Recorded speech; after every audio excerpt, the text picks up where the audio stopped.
Beberapa abad kemudian, seorang gadis paling cantik di sebuah desa bernama Putri Bahari. Dia adalah cucu sang kakek generasi yang ke-8. Engkau dan sampai 7 keturunanmu tidak boleh makan telur apalagi daging keturunanku. Bersumpahlah, maka aku akan mengantarmu pulang. Orang tua yang lelah dan kedinginan dan rasa takut akhirnya setuju dan bersumpah. Dan penyu besar itu menyuruh naik di atasnya dan memerintahkan orang tua itu memejamkan mata sesaat dia sudah sampai di tepi pantai desanya. Masih terngiang di telinganya pesan terakhir sang raja penyu. Ingatlah, jika kau tidak menepati sumpahmu, engkau pasti mati.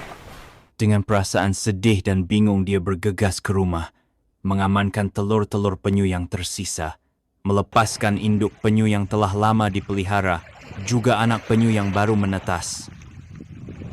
Keesokan harinya kakek juragan kapal membereskan semua perlengkapan dan barang-barang miliknya, mengumpulkan semua anak dan cucu-cucunya, menceritakan semua kejadian yang kemarin yang dia lalui, dan mengajak seluruh keluarganya untuk segera pindah dan memulai kehidupan yang baru di tempat yang sudah dia rencanakan.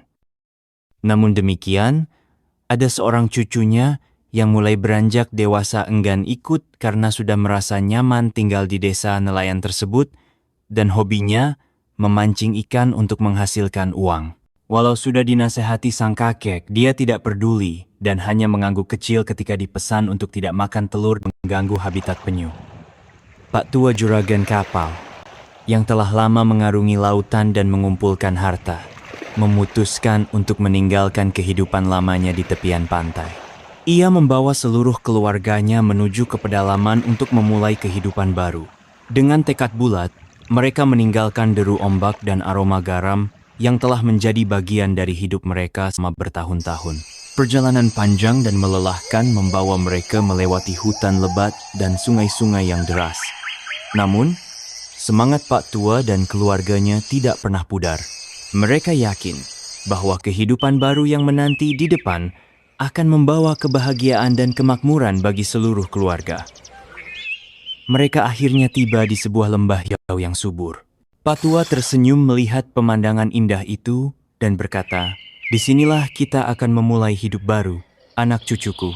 Kita akan bertani, beternak, dan hidup sederhana namun bahagia." Keluarga besar Pak Tua juragan kapal pun mulai bekerja keras. Mereka membersihkan lahan, menanam padi, dan beternak hewan.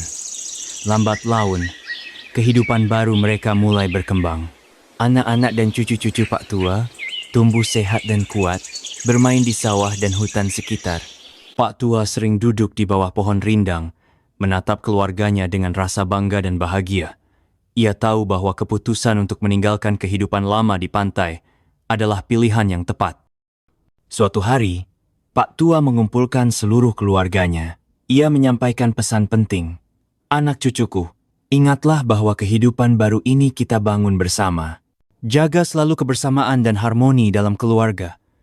Bekerjalah keras dan jujur, serta jangan pernah melupakan akar budaya kita dan pesan kakek harus terus disampaikan kepada generasi kita seterusnya." Keluarga besar Pak Tua juragan kapal mendengarkan dengan penuh perhatian. Mereka berjanji untuk selalu menjaga kehidupan baru mereka dan melanjutkan warisan Pak Tua dengan penuh cinta dan dedikasi.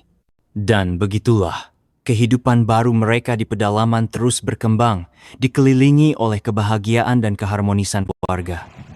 Beberapa tahun berlalu, suatu hari yang cerah di desa nelayan, tiba-tiba langit berubah mendung dan guntur menggelegar keras. Angin kencang berhembus, membuat kapal-kapal di dermaga bergoyang-goyang, lautan bergejolak.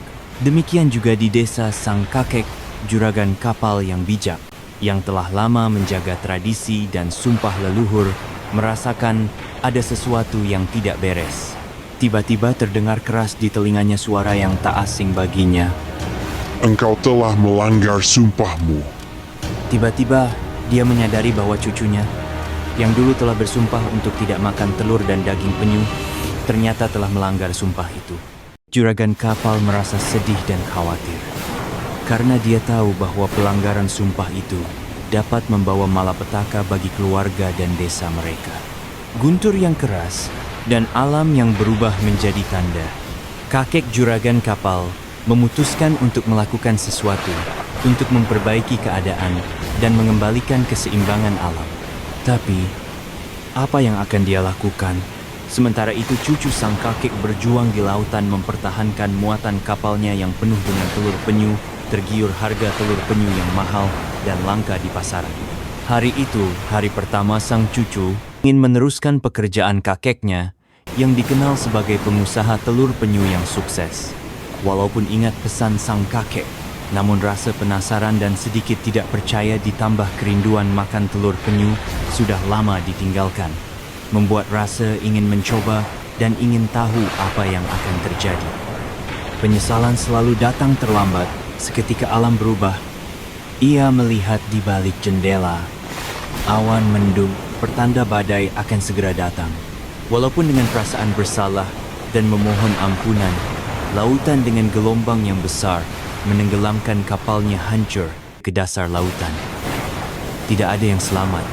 Sementara itu sang kakek di rumah sendirian, anak dan cucunya yang bekerja, sebagian ada di rumah, mereka masing-masing hanya bisa diam dan menunggu alam kembali tenang sambil berdoa. Tiba-tiba terdengar deburan keras, tanah longsor menimpa rumah sang kakek. Seketika itu sang kakek menghembuskan nafas terakhirnya. Sesaat kemudian perlahan alam mulai kembali tenang, orang-orang mulai keluar untuk mengetahui apa yang telah terjadi. Dengan perasaan sedih dan air mata, semua orang bekerja sama mengeluarkan sang kakek dari timbunan tanah, namun sang kakek yang baik hati dan ramah hanya tinggal jasad. Kesedihan meliputi semua penduduk desa. Proses memandikan dan mengkafani jenazah disegerakan. Kemudian jasad sang kakek ditandu ke pemakaman. Nisan bertuliskan bahar yang berarti laut telah ditorehkan. Di tengah proses pemakaman terdengar berita dari kampung nelayan bahwa gelombang besar telah menenggelamkan perahu dan kapal nelayan. Termasuk juga kapal cucu sang kakek yang belum ditemukan bersama teman-temannya yang menuju Pulau Telur Penyu. Seluruh keluarga almarhum kakek terkejut dan sedikit tidak percaya.